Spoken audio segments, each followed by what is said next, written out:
Bonjour tout le monde, je suis ravie de vous retrouver dans cette nouvelle vidéo et on va faire quelque chose d'un peu différent de ce que j'ai l'habitude de faire. Donc j'ai teinté des papiers comme ceci. Donc c'est une histoire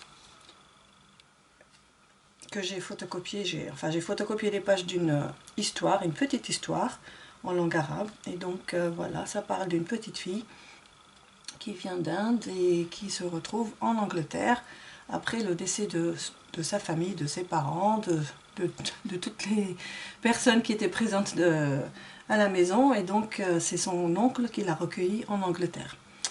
Voilà, donc on a ce papier qui est teinté au café. En fait, j'ai mis le papier dans un récipient avec du café soluble, et ensuite j'ai mis les papiers dans le four. Et ça a séché en moins d'1 minute. Voilà, donc ça...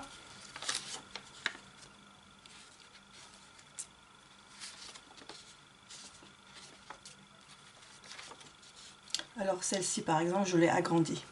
Il y a des images que j'ai agrandies et d'autres non.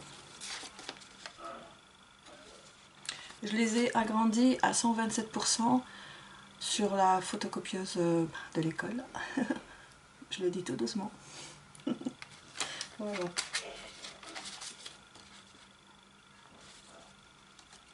Et puis ici les écritures en langue arabe. Donc ça fait très joli.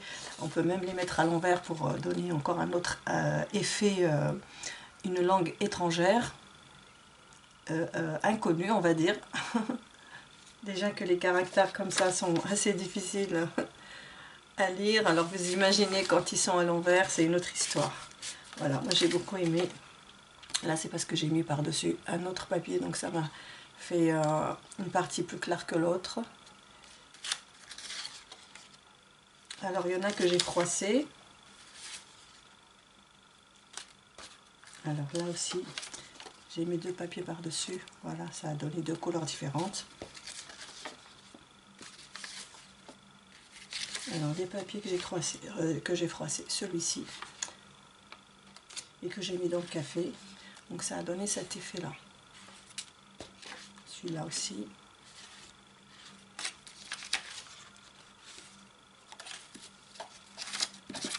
Enfin, voilà, c'est tous pareil. Ils sont froissés. Et donc ça va aller dans un junk. Et encore une image comme ceci. Et donc j'ai cet album que j'ai acheté de chez Action en craft. Par contre là je ne sais pas ce qui s'est passé, il y a une coupure. Je ne sais pas si c'est moi qui l'ai fait ou si je l'ai acheté comme ça. Moi je crois que je l'ai acheté comme ça. Parce qu'il y a... Non. Je ne sais plus. Je ne sais plus s'il y avait du plastique ou pas. Je ne sais plus. Peut-être que c'est arrivé chez moi. Je ne sais pas. Bon voilà, donc ce sont des feuilles comme ça. Et j'ai envie de mettre des photos vintage dedans. Donc voilà, toutes les pages elles sont pareilles. Voilà, comme ceci. Donc peut-être que j'utiliserai ces feuilles dedans avec des photos vintage.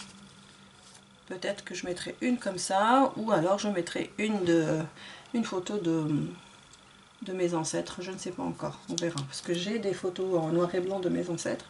Donc ce sera un album familial, on va dire. Mais je ne sais pas si je vais vous montrer le résultat, ou alors je vous montrerai quelques pages où j'aurai mis juste les papiers comme ça. Donc enfin les feuilles que j'ai photocopiées, enfin les images que j'ai photocopiées, ça vient de cette petite histoire comme ça. Et donc voilà, par exemple quand il y avait l'image, j'ai photocopié avec le texte, après j'ai découpé pour avoir les écritures. Donc là on a encore ici des écritures ici là au-dessus. Donc j'ai conservé l'écriture comme ceci. Vous voyez, donc j'ai conservé cette partie et je les ai teintées et je trouve le rendu super beau. Vous voyez, voilà. Donc, et voilà, regardez, je vous montre aussi un petit marque-page que sur lequel j'ai fait du serviettage. Donc c'est une serviette qu'une copine m'a envoyée. Il y a des fleurs et j'ai pris un morceau de papillon. Et puis après le reste c'est des points blancs sur du rose. Donc ça c'était une étiquette qui était venue quand on avait acheté, je pense, des citrons. Ouais, je pense que c'est ça. Donc j'ai fait ceci. Attendez, je vais voir si j'ai pas une étiquette pour vous montrer comment elle était au départ. Voilà. Alors, voilà, j'ai trouvé. Donc c'était au départ comme ça. Donc ça vient des avocats, comme on le voit bien, on le voit si bien. Et celui-là, par contre, je ne sais pas, ça vient d'où. Voilà, ce sont des étiquettes comme ça. Donc elles ont une petite languette. Donc là, moi je les coupe par là. Et ça, je ne sais pas, ça venait de citron ou un truc comme ça. Voilà, ça peut aussi venir des oignons. Voilà, moi, mes étiquettes avec les fruits ou bien les légumes, je les achète de chez Super U. Comme vous savez que c'est le plus proche supermarché à côté de chez moi. Oui, je ne peux pas aller à Leclerc parce qu'il faut que je me déplace dans une autre banlieue. Donc, j'y vais à 5 minutes de chez moi. Et donc, j'ai conservé quelques papiers comme ça, blancs, pour en revenir à nos papiers teintés. J'ai conservé des papiers comme ça. Et donc, j'avais envie de les aquareller. Donc, on va enlever tout ça. Et donc, j'ai préparé une palette de peinture. Comme ça. Alors le pinceau, je ne sais plus où il est, je l'ai pris, je ne le trouve pas, donc j'ai pris un autre pinceau en haut, comme ça. Donc ça c'est, il y a 24 couleurs ici, et là, donc c'est de la peinture acrylique normale, c'est de la peinture, on va dire normale, de chez Artesho.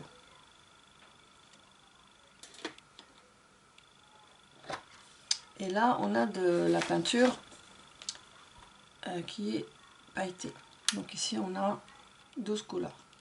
Donc la moitié là, il y a le pinceau. Alors, donc là, mon mari, il est malade, le pauvre. Il a attrapé froid, il a une trachéite, donc il parle, sa voix a changé. Donc on va prendre, quelle image? On va prendre le plus simple. Là, j'en ai fait 3 pour la peine. Donc celui-là. On va un petit peu rapprocher le zoom. Voilà, donc en fait, quand j'aurai aquarellé l'image, je vais ancrer tout autour avec la photo vintage. Alors ça, il a déjà été utilisé.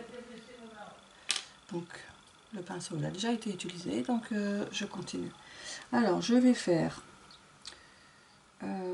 ici du marron. Allez, je commence par le marron. Je vais prendre un papier de brouillon. Alors attendez une seconde pour faire un test des couleurs. C'est très clair. C'est une belle couleur.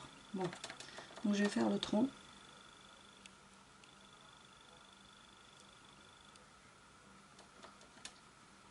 Hop. Oula, j'en ai fait partout.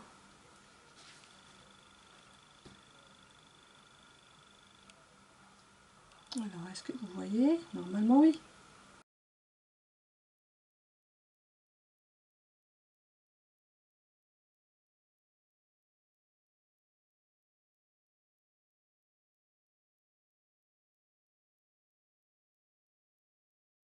Alors, maintenant, on va faire en vert, du vert.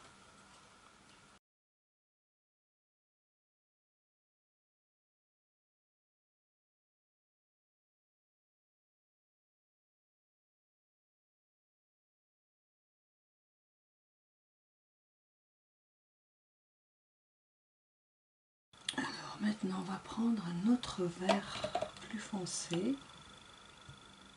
Est-ce que c'est celui-là? Non, alors il faut mélanger avec les deux.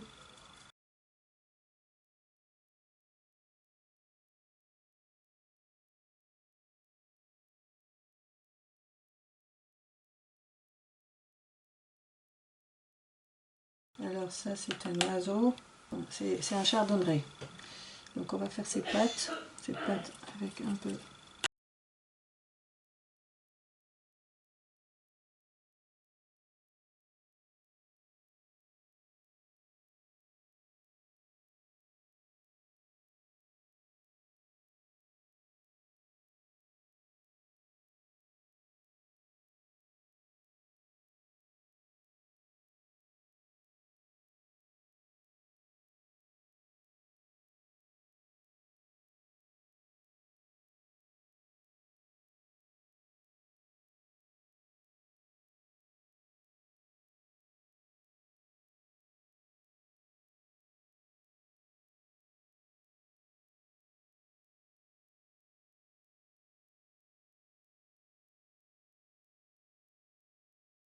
Alors qu'est-ce qui reste? Les petites fleurs en rouge.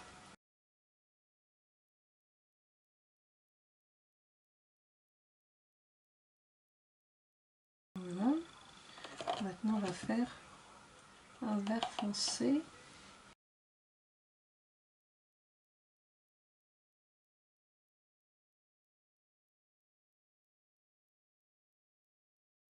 Je crois que je vais finir ça et après je reviens vous montrer la fin parce que là je suis à plat. Dans ma caméra elle va couper très bientôt, mais je vais vous donner tout de suite, enfin je vous montre déjà le rendu et je vous retrouve ensuite pour la dernière étape, c'est-à-dire je vais ancrer tout autour. Voilà, on se retrouve tout à l'heure. Alors voilà, je reviens, j'ai terminé mon dessin. Donc j'ai aquarellé comme ceci. Au final je n'ai pas ancré, j'ai mis de la peinture tout autour marron et puis j'ai ancré ici dans les coins, j'ai déchiré les coins pour qu'ils soient arrondis. Et puis après j'ai pris un morceau de papier que j'avais découpé, des écritures. Donc j'ai coupé à la règle, donc cette règle là de chez We Are Memory Keepers. Voilà, comme ça. J'ai déchiré une partie et puis là j'ai laissé parce que j'avais pas beaucoup de place. Enfin je pouvais pas déchirer sinon ça aurait pas marché. Donc j'ai coupé par ici et par là et les coins je les ai arrondis. Donc et ensuite j'ai froissé et j'ai mis de l'encre, la photo vintage, la vintage photo. Je le dis à l'envers. Voilà, avec ce doigt mousse. Et donc voilà, ensuite j'ai ancré, j'ai froissé et j'ai ancré. Comme ça donne un effet. Bon, après on va pas forcément le voir, mais c'est surtout pour les bords. Voilà, et donc ça devrait donner ceci. Et alors, je vais coller déjà. Alors je le mets comme ça. Je prends ma colle comme ceci. Une colle stick, hein, vous n'avez pas besoin d'avoir la même que la mienne, mais une colle stick. En stick.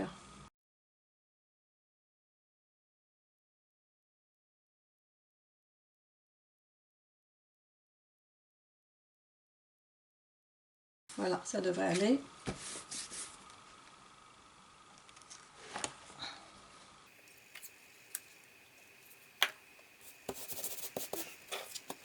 Donc voilà ce que ça donne. Donc vous pouvez choisir par contre, je viens d'avoir une idée, vous pouvez choisir n'importe quelle écriture, par exemple du chinois, du japonais, du coréen. Vous pouvez trouver aussi des écritures, vous cherchez sur internet Google écriture et vous marquez la perse, par exemple écriture perse, écriture japonaise, écriture chinoise, écriture arabe, et vous imprimez le papier et vous l'utilisez comme fond pour votre image. Donc voilà, vous prenez les images que vous voulez. Par exemple le russe aussi c'est intéressant, il y a des caractères un peu différents du français, donc ça peut être très joli. Donc voilà, on peut la mettre ici, ou alors on va la mettre sur une page. Par exemple on va la mettre sur ce côté là, comme décor, et on met nos photos de famille de l'autre côté. Ou alors on peut faire comme ça, on va mettre, attendez, on va mettre ici là, tout en haut, et ici on fait une autre photo, et on peut même superposer. Bon voilà, Et après, la disposition, c'est à vous de voir. Donc moi j'aurais mis comme ça, mais sur ce côté-là. Donc sur ce côté-là, j'aurais mis comme ça, et puis j'aurais mis mes photos par ici. Je peux même en faire 4 petites, ou bien une grande. Voilà, donc voilà, j'ai terminé avec cette petite démonstration de images imprimées et aquarellées, déposées sur un papier de fond écriture, quelle qu'elle soit, et teintée au café. Et ancrée aussi. Voilà donc un peu l'idée, donc j'espère que ça vous plaira. N'hésitez pas à me laisser vos commentaires, à me liker cette vidéo. Et je vous dis à très vite. Bye bye.